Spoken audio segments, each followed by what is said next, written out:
Vince McMahon may have brought back ECW, but according to Rhyno, that company is dead. Welcome back, guys, to Fog Wrestling here for your TNA Impact, the 13th of July, 2006 review. Unlucky for some, unlucky for Vince McMahon, as Rhyno just goes off on a big rant about FKM and how he's trying to bring back ECW and profit off the blood, the sweat and the tears that all the guys put into it. And he basically says, how can you have ECW return without the last ever Jesus Christ, the TV title, man. That's the one. That's the one he had. The last ever ECW TV champion and the last ever ECW world champion, double champion. How many fucking T's did Rhyno have on that belt, by the way, according to you? T and T. I was getting mixed up with the TV and the TNA. Yo, I thought this was a good promo for Rhyno, but who the fuck does it benefit? Does it benefit TNA? Does it buddy WWE? Does it buddy ECW? Who does it buddy? And what I don't understand is, right, Rhyno, Team 3D, yous were fucking happy enough to accept a paycheck at One Night Stand 2005. What changed within a year? They were in a different company. Yeah, and so they couldn't do it. Yeah, so see if WWE reached out and wanted them to do One Night Stand. And TNA like agreed, and they came in. It was a one night only thing, and they were getting paid decent money. They'd have no issue with it. Yeah, but obviously there's. But it's because McMahon's like, fuck that. I don't work with other companies. You're either in my company or you're not. So then he's brought One Night Stand, and he's bringing it back, and now they're not happy with it. But I guarantee you, see if these guys weren't employed by TNA, they would be more than happy to return to WWE. No, you're right, and I just think this is pathetic for Rhyno, and I don't... What does TNA benefit for a 10-minute promo for Rhyno about ECW and how WWE and McMahon's misusing it? I just don't understand it. And, I mean, Rhyno can bash McMahon, right? See, at the end of the day, if you want to point the fucking blame at one guy, it's Paul Heyman. Paul Heyman's the guy that ran the company into the fucking ground so McMahon could buy it for cheap. Yep. And it's the same with WCW. Don't bash Vince McMahon for ECW and WCW's downfall. He's the guy that fucking won. You don't bash people that win wars or battles. You should fucking look at the people who lost them. Yeah, I thought it was a good promo then. He puts the lighter fluid into the can. He drops the belt in there. He sets on fire. He says, "Death to ECW, long live TNA." And then Rhyno challenges anybody from a 6-side, a 4-side, an 8-sided ring to come to the Impact Zone and face him. But does it not feel like it's also a dig at ECW? It didn't just feel like it was a dig at WWE and McMahon. It was almost like ECW is dead. Fuck that shit company. Long live TNA. Here, was it not alright with Rhyno when TNA did the ECW One Night Stand? Yeah, I know. Or EV 2.0. All that shit. No, man. It's even back in 2006, man, there was always fucking digs at McMahon. It's pathetic. See Rhyno and Bubba Ray now, but they arse like WWE.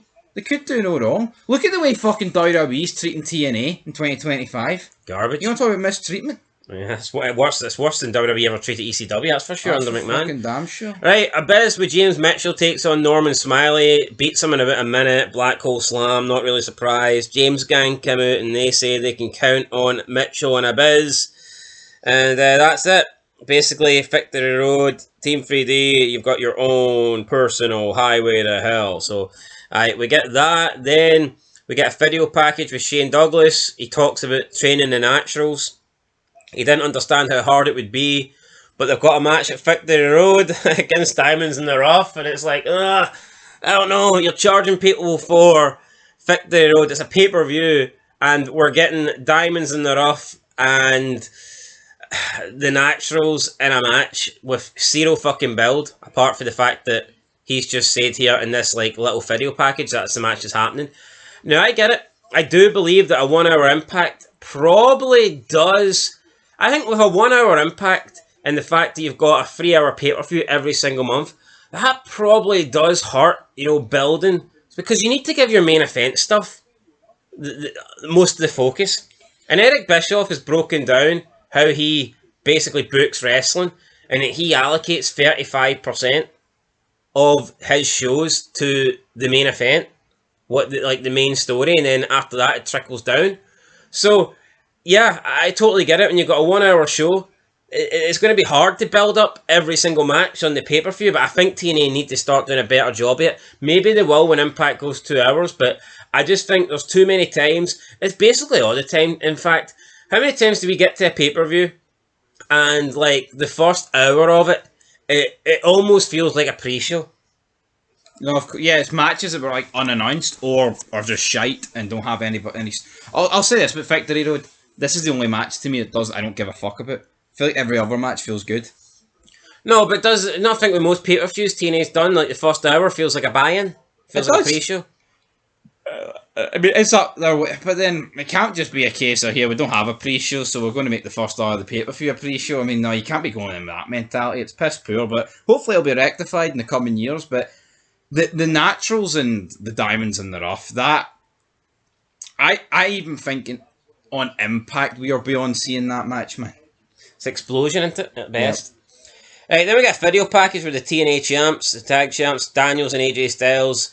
They talk about how they finally got one over on America's Most Wanted. They knew they were going to do it once they could take Gail Kim at the equation, and they've got their big woman. They say they're going to win at Victory Road. Will they? We'll have to find it. Then we got Sensei versus Jarrell Clark in a non-title match. Awful, man. Honestly, is Sensei a decent worker? Aye. Is the guy against not that bad? Aye. Two jobbers. Two fucking... Look at the TNA roster. This match cannot be happening.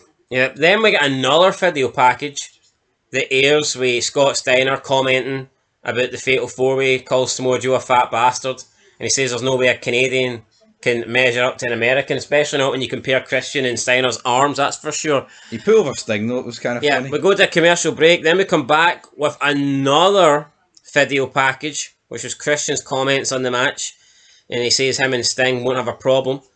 Then we get a paparazzi production segment. Shelley says productions have gotten so big they're going global, and he needs Johnny Devine to be his assistant. And they've got a tag team match, and they're going to go make Kevin Nash proud. We then get the tag team match, and it results in basically that big woman comes out. She helps AJ Styles and Daniels win. And then Gail Kim, America's Most Wanted, come out. They get into a brawl. The paparazzi then help AMW.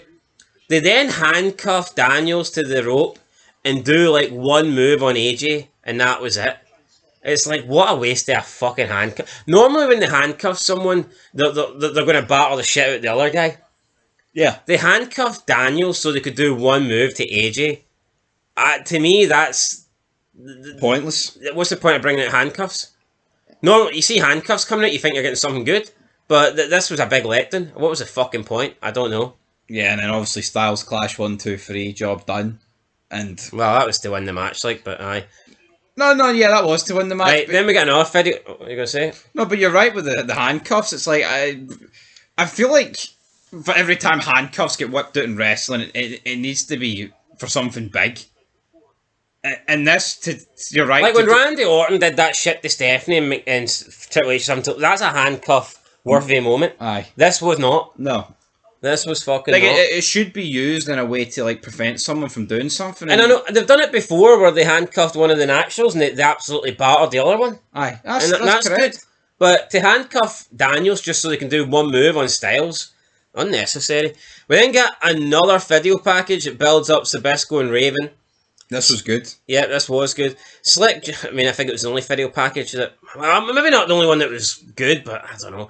We then get Slick Johnson. He's handed out more of these pictures of Larry Sabisco, and Sabisco chases him away. We've already seen this.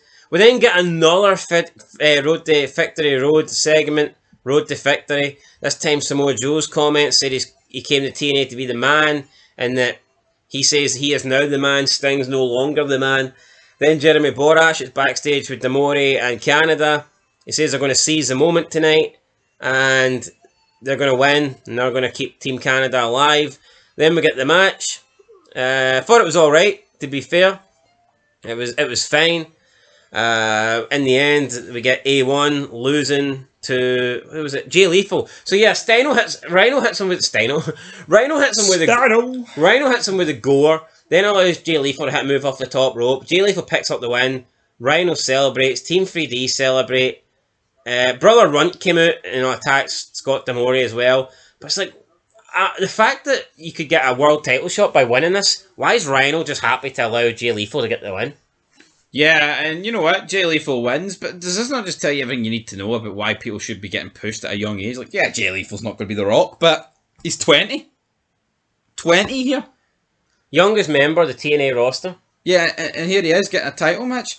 And it's not like Jay Lethal looks particularly special. He doesn't. You know, he doesn't have like the Brock Lesnar look. Of course he doesn't.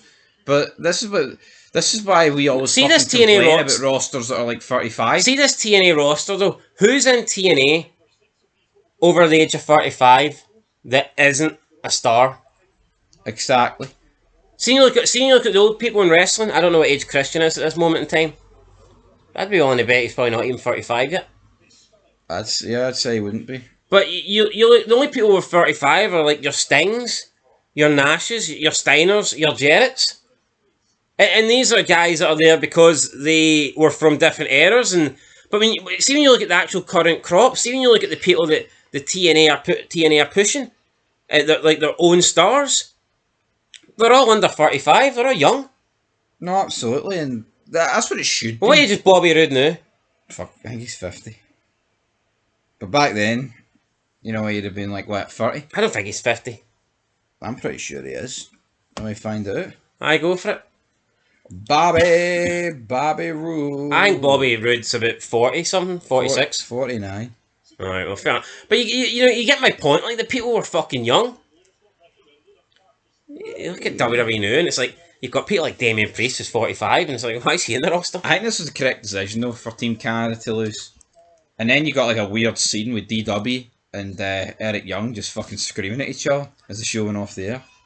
Yeah, and that was it. So we're gonna get Jay Lethal versus, I don't know who, but he's gonna face somebody. The commentators were saying he's going to take on Senji. I think he'll take on Jeff Jarrett. Why would he take on Senji? Oh, he's an X Division guy, but here it doesn't really matter. Fuck the X Division, you want the world title at the end of the day. Yeah, you do. Anyway, right, I actually wasn't a big fan of this show. I get it, they tried to build up Victory Road, and I think they felt the best way to do it was by show video packages, because maybe they just don't think they can dedicate enough time to everybody. There was too many jobber matches. Too many jobber segments. I thought there was too many video packages. No, there was, but I mean, Norman Smiley wrestling, fuck me, man. He wrestles every week. Then you'd like Sensi versus the other guy. Crap, I'll give it a 5 out of 10. I'm going to get a 4. I think it's the worst TNA episode we've seen in months. Yeah, I would agree with that. Because TNA's been pretty good over the last... See the tag team match we got last week? That probably should have ended this week.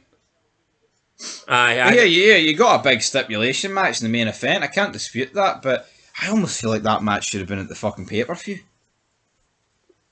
Team Canada disbanded on the line. It was just a... Yeah, I mean, I tell you what, I think that would have been a match worthy of being on the pay-per-view. Wait, yeah. And it's a match we have more build. That over Diamonds in the Rough and fucking what are they called? Diamonds in the Rough and the Naturals fucking every day of the week. Anyway, guys, that's it. Like I say, just two like jobber matches in too many video packages. Like so, yep, that's it. 4.5 out of 10. We'll catch you in the next one. Victory Road up next. Till next time, peace.